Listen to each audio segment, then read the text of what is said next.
I once gave a talk at the New York Times, and in it I made the statement that Twitter is the most minimal newspaper. It's just the headlines. But of course, the power of the web is that the headline can contain a link.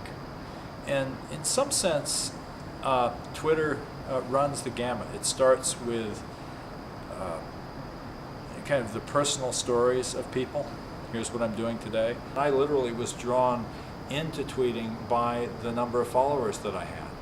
And I realized I needed to give them news. And they didn't want news about me, they wanted news about the things that I was thinking about. And so what I started to do was to pass along kind of the idea flow that was, my work life. I'm reading about this, I'm reading about that. I just had this, really interesting book proposal. I'm really interested in this project.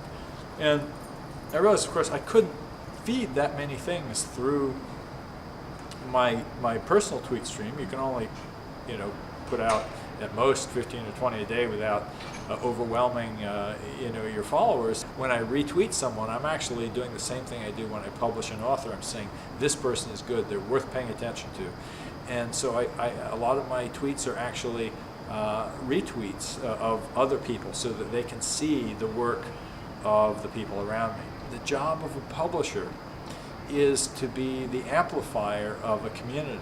It's a community of ideas, but it's also a community of people.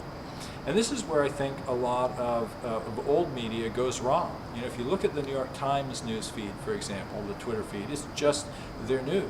It's really not their community. You don't see them even retweeting their own columnists.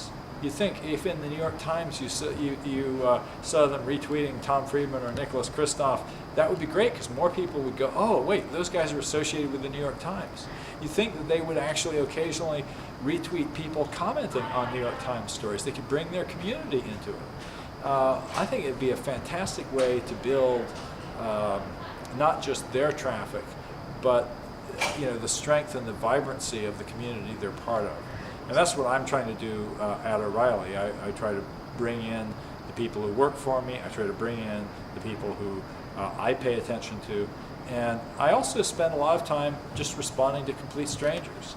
I actually was talking with Jack Dorsey, and he said the same thing. That increasingly, once you have a certain number of followers, you get so much traffic from people you don't know, people who are addressing you, that really becomes your follow list. I nominally follow about 550 people. But increasingly, I find I'm much more responsive to my list of complete strangers who are sending me messages. And the people who I follow, I generally hear from via direct message rather than, because I'm flooded with just strangers, and so many of them sending me good ideas, good questions, good links.